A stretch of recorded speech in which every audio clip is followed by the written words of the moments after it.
It was supposed to be a special night. A black couple, Marcus and Tasha, had been looking forward to their dinner date all week.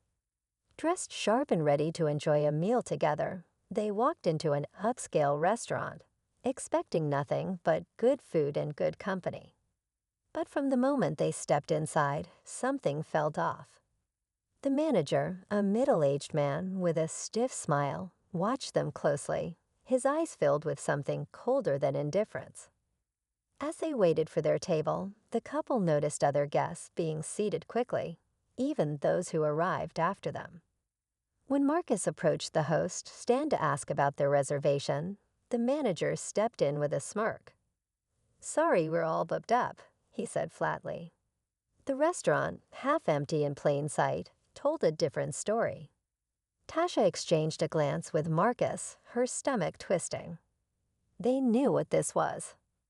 Marcus stayed calm, pressing the issue, but the manager's tone turned sharp.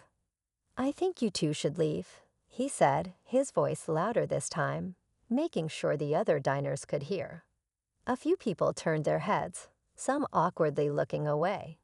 Humiliation burned in Tasha's chest, but before she could speak, something happened that no one, especially the manager, saw coming. Because what he didn't know was that someone in the restaurant was watching, and they weren't about to let this slide. A hush fell over the restaurant. Some guests glanced up, uncomfortable but unwilling to get involved. The manager folded his arms, looking satisfied, as if he had just handled a minor inconvenience. But Marcus and Tasha weren't just an inconvenience. They were people, paying customers. And now they were being humiliated for no reason other than the color of their skin.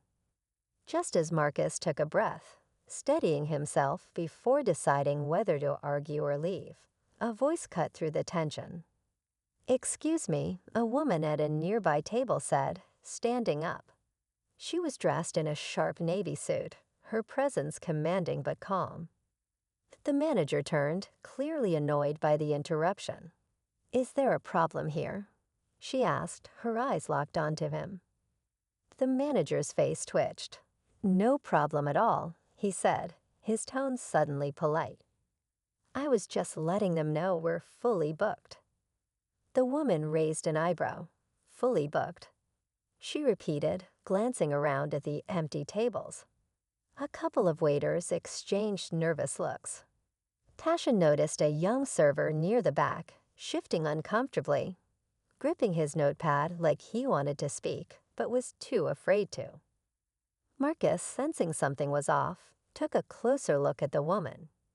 There was something familiar about her, but he couldn't quite place it. She wasn't just another customer.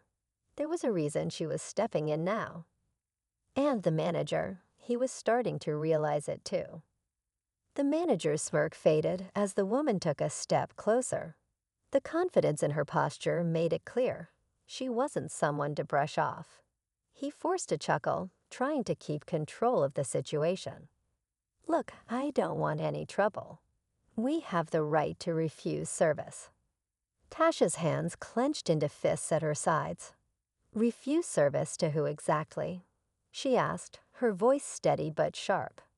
The woman in the navy suit tilted her head, waiting for the manager's response. The silence that followed was heavier than before. A few diners exchanged glances. The young waiter in the back looked down, shifting on his feet. He knew something. Marcus felt the energy in the room shift. This wasn't just about a reservation anymore. There was history here, something deeper beneath the surface. He turned to the woman. "Do we know you?" The woman gave a small smile, but it didn't reach her eyes. "Not yet," she said. Then she turned back to the manager. "But I know you." The manager's face paled. His stance stiffened, like someone had just pulled the rug from under him. He opened his mouth, but no words came out. Tasha caught it, the flicker of recognition in his eyes. He did know her, and he wasn't happy about it. Across the restaurant, a man put down his fork, watching the scene unfold. The young waiter wiped his palms on his apron, glancing toward the kitchen like he was waiting for someone. Something was about to happen.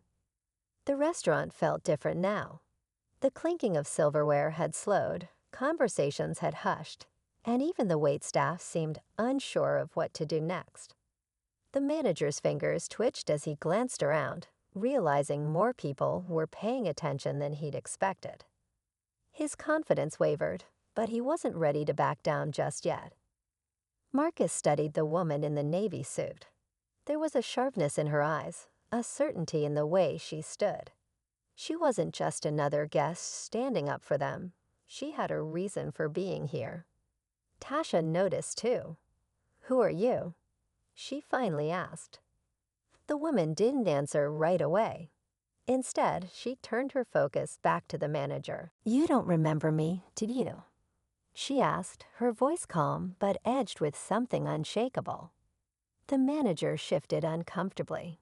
"Look, I don't know what game you're playing, but—" "That's funny," she interrupted, "because I remember you, and I remember this place." She swept her gaze around the restaurant before looking him dead in the eye. "I remember exactly how you run it." The room seemed to shrink. The young waiter near the kitchen swallowed hard, his eyes darting toward an older man in a chef's coat stepping out from the back. The chef froze mid-step, recognizing the woman instantly. The manager saw him too, and his whole expression changed. Whatever power he thought he had left, it was slipping fast. The woman knew something that could shake everything apart. The manager took a step back, his face pale. The woman's words had rattled him, but it was the look from the chef that sent real panic through his eyes. He turned toward the older man, silently pleading for backup, but the chef wasn't going to save him. Instead, he let out a heavy sigh and walked forward, his gaze fixed on the woman. "It's been a long time," the chef said, his voice carrying something close to regret. The woman nodded, her expression unreadable. Marcus and Tasha exchanged glances, confusion deepening. "What's going on?" Marcus asked. The woman finally turned to them. "I used to work here," she said, her voice steady. "Years ago, before he was manager." She tilted her chin toward the man, now standing frozen, sweat forming at his brow. Tasha frowned. "You worked here." The woman exhaled. "More like survived here." Her eyes darkened. "I was a server, one of the only black employees at the time. And he," she motioned toward the manager, "made sure I never felt welcome. The same way he just tried to do to you." A stunned silence hung over the room. The young waiter near the kitchen tensed, as if hearing his own fears spoken aloud. But then the woman delivered the final blow. "The only difference," she said, stepping even closer. "Back then, I had no power. But now," she reached into her bag and pulled out a folder. "I own this restaurant." The manager staggered back, his face draining of color. The whispers in the restaurant turned into a quiet murmur of shock. "You what?" the manager stammered, looking to the chef, who only nodded grimly. "I bought it months ago," the woman said. "I wanted to see if anything had changed, but it hasn't." She let the words sink in before turning to Marcus and Tasha. "I'm so sorry for what you just experienced.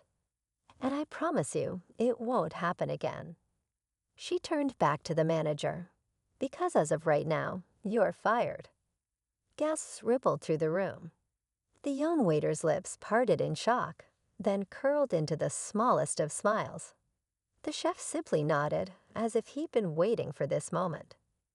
The manager opened his mouth to argue, to fight back, but there was nothing left to say. He had lost. As he stormed out of the restaurant, head down, Marcus and Tasha exhaled, finally feeling the weight lift. The woman turned to them with a small smile. "Now," she said, gesturing toward an empty table, "shall we get you seated?" And just like that, the night had changed. Marcus and Tasha exchanged a look, still processing everything that had just happened. The weight of humiliation they had felt only moments ago had shifted into something else. Justice, maybe even hope. They followed the woman as she led them to a table by the window, pulling out a chair for Tasha with a kindness that felt intentional. As they sat, the restaurant seemed to breathe again. Conversations picked back up, and the energy in the room softened. The young waiter, still shaken, approached hesitantly. "Would you like something to drink?" he asked, his voice more confident than before. Marcus smiled. "Water's fine for now." Tasha looked up at the woman. "You really own this place?" She nodded. "I do. And after tonight, I know exactly what changes need to be made." Her eyes flickered toward the kitchen, where the chef gave her a small nod. This place was supposed to be about good food, good service, and welcoming everyone. Somewhere along the way, it lost that, but not anymore. Marcus leaned back in his chair, feeling something he hadn't expected when he walked in relief. "Well," he said, glancing at Tasha, "I think we might actually enjoy this meal after all." The woman grinned. "That's the goal."